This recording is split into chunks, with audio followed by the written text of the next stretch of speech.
Assalamualaikum warahmatullahi wabarakatuh. Ini adalah video kedua ya, melanjutkan dari video pertama bagian 1 ya. Sama-sama kita mulai dengan baca basmalah. Bismillahirrahmanirrahim.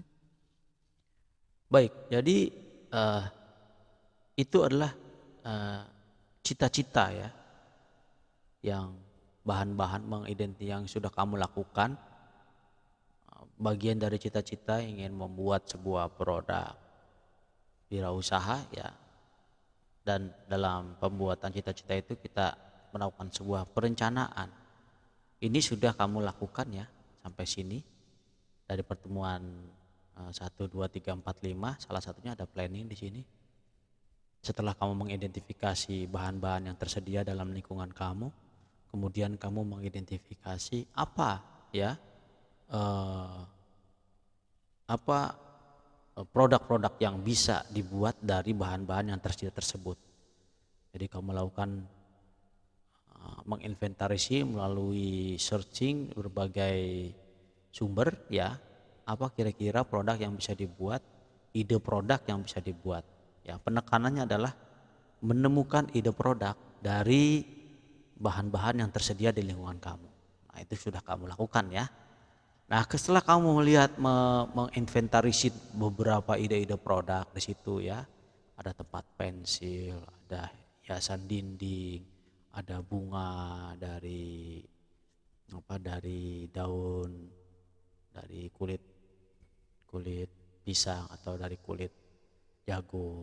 Ada juga membuat tas dan lain sebagainya ya, berbagai inventarisir yang kamu sudah inventarisir, mempelajari, kemudian kamu lakukan penentuan apa produk yang ingin kamu aplikasikan atau ingin kamu buat.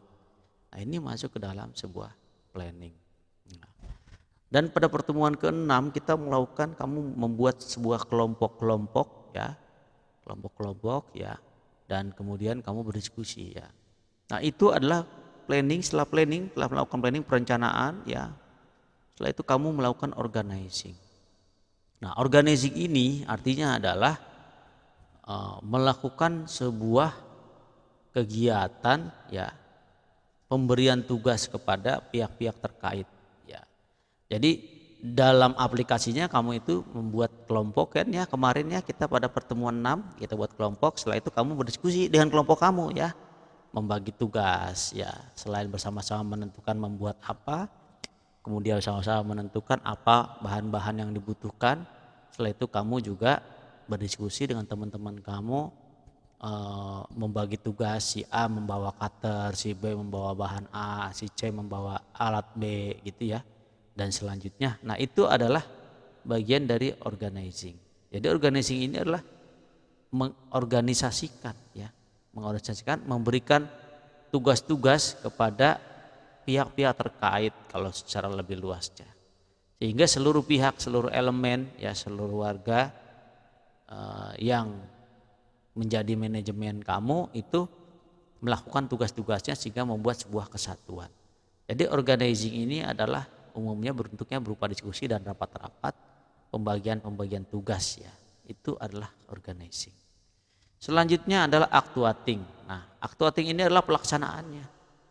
Ya, jadi setelah melakukan sebuah koordinasi, ya, mengorganisasikan, nah setelah itu melakukan suatu penerapan, diterapkan, diaktualisasikan. Ya. Nah, kalau dalam yang telah kamu lakukan ini belum ya, karena baru sampai si organizing ya. Nanti kamu akan mempraktekkan apa yang sudah kamu rencanakan, sudah kamu planning, dan sudah kamu diskusikan dengan teman kamu, pembagian tugasnya di organizing. Nanti kamu akan praktikkan ya, sama-sama, kita bersama-sama nanti setiap kelompok bekerja membangun ya apa yang sudah kamu rencanakan di awal. Berarti kalau dalam aplikasinya nanti itu berarti kamu ketika kamu melaksanakan praktek itu berarti masuk dalam actuating ya, atau melaksanakan apa yang telah direncanakan. Nah, selanjutnya ada controlling. Nah, controlling ini artinya adalah melakukan kontrol, pengawasan ya. Bagaimana dalam pelaksanaannya dan setiap organisasi, setiap tugas-tugasnya telah dijalankan sesuai dengan rencana yang sudah dibangun atau yang sudah ditentukan. Jadi controlling ini adalah mengawasi, memperhatikan ya supaya seluruh organisasi dan pelaksanaan itu sesuai dengan rencana. Supaya apa? Supaya cita-citanya itu sesuai ya. Target cita-cita itu tercapai.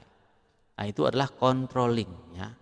Selanjutnya ada namanya evaluating. Evaluating ini nanti digunakan ya untuk melakukan pengukuran-pengukuran, pengamatan-pengamatan sejauh mana keberhasilan cita-cita ini tercapai. Nah, setelah dia melakukan pengukuran, pengamatan, setelah itu dia menemukan ya mana yang sudah tercapai, mana yang belum tercapai. Menemukan apa weakness ya, kelemahan-kelemahannya, dan juga apa strength ya, apa kekuatan-kekuatan yang dapat, keunggulan-keunggulan yang telah dicapai. Nah, weaknessnya atau kelemahan-kelemahannya, kekurangan-kurangannya itu dikembalikan ke planning lagi untuk diperbaiki planningnya. Nah, tujuan dari evaluasi ini nantinya adalah update ya, perbaikan-perbaikan, inovasi-inovasi kalau dalam wirausaha ini, evaluating ini. Menginovasi produknya supaya lebih baik ya, supaya lebih bagus, supaya mampu berkompetisi ya dengan produk-produk yang lainnya. Karena evaluating ini bukan bermaksud untuk menghakimi, melainkan untuk melakukan perbaikan ke depan. Jadi tujuan dari evaluasi ini ya, ini adalah untuk menemukan kelemahan-kelemahan dan kekuatan-kekuatan sehingga dapat ditemukan perbaikan-perbaikan di masa mendatang dan dilakukan secara berkesinambungan, berkelanjutan. Jadi dia akan muter sini lagi, sini dievaluasi lagi. Nanti apa nih tujuannya, apakah tercapai nih? Oh, tujuan kita tingkatkan lagi, ya planningnya balik lagi. Jadi akan berputar sehingga ya apabila kamu nanti memiliki perusahaan wirausaha yang sudah memiliki perusahaan, ini sangat digunakan sehingga dia akan berputar terus sehingga produk kamu itu akan selalu terjaga ya, terjaga kualitas, mutu dan inovasi-inovasi terbaru sehingga tidak pernah tertinggal ya, seperti itu.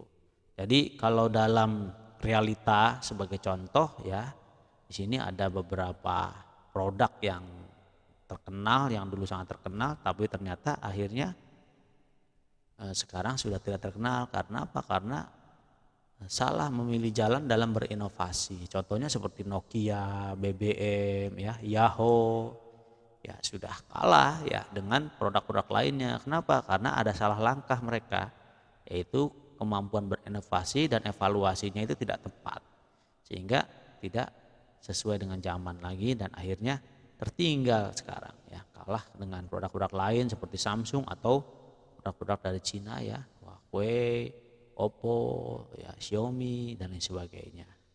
Yahoo sudah kalah dengan Google ya, padahal Yahoo menjadi pelopor untuk search engine dan email dan lain sebagainya. Seperti itu ya. Nah, itulah ya langkah sistematis POACE, dimulai dari cita-cita, E-nya ini adalah evaluating, cita-cita dilakukan planning, P-nya ya, O-nya organizing, A-nya actuating, C-nya controlling dan E-nya adalah evaluating. Nah, di mana planning, organizing, actuating dan controlling ini merupakan fungsi manajemen. Artinya adalah seorang wirausahaan yang berpikir secara sistematis, melaksanakan kegiatan secara sistematis, dia melaksanakan juga fungsi manajemen. Kemampuan manajemennya harus penting. Itulah hubungannya ya, hubungan antara sistematis dengan fungsi manajemen, yaitu seorang wirausahaan yang sistematis melaksanakan fungsi manajemen antara lain adalah planning, organizing, actuating dan controlling serta evaluating ya. Kita lanjutkan ya materinya ya. Selanjutnya adalah bagaimana penggunaan dari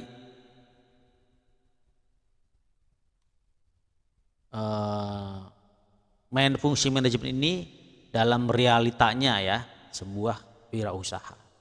Kita bicara, anggaplah wirausaha kamu sudah berjalan dan sudah maju ya. Nah ini kita perlu perhatikan dalam melakukan actuating control. Di sini sudah ada planning, organizing, ya actuating, controlling, dan evaluating. Dia akan berputar ya ke sini ya. Dari evaluating ke sini lagi, ke planning lagi nih. Ya ini Bapak lupa. Saya tambahkan aja lagi ya. Nah, di sini ada seperti ini ya. Ada. Seperti ini ya, sorry. Bentar.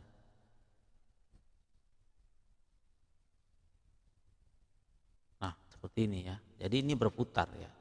Nah, dalam actuating dan controlling ini hal-hal yang sangat menjadi penting adalah bagaimana dalam proses produksi, kemampuan produksi, biaya produksi, ya. Jadi produksi harus tetap harus jalankan. Selain produksi juga ini kan percuma produksi kalau misalkan tidak laku ya. Jadi perlu ada lakukan promosi. Ini juga dilakukan terus menerus ya. Produksi terus menerus, promosi terus menerus ya. Ikuti zaman ya. Dan juga kualitas. Kualitas di sini adalah maksudnya bagaimana produksi yang dibuat itu selalu memenuhi kualitas terbaik ya, yang tadi ya, yaitu ini ya, mana ya, nah orisinil ini ya hubungannya ya gitu. Dan visioner di sini adalah inovasi. Jadi produk yang dibuat selalu update ya, berkembang dan berinovasi sehingga tidak ketinggalan zaman dan akhirnya tidak ditinggalkan oleh para pelanggan ya. Nah itu ya kira-kira materi yang disampaikan pada hari ini. Silakan dipelajari dan setelah kamu mendengarkan materi ini silakan kamu jawab pertanyaan ini ya.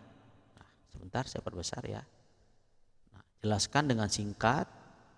Ini di buku catatan saja ya, dengan singkat hubungan antara sistemat dan manajemen. Pakai gunakan bahasa kamu sendiri, menggunakan gambar-gambar silahkan. Kemudian 2, jelaskan dengan singkat apa yang dimaksud dengan orisinil dalam berwirausaha.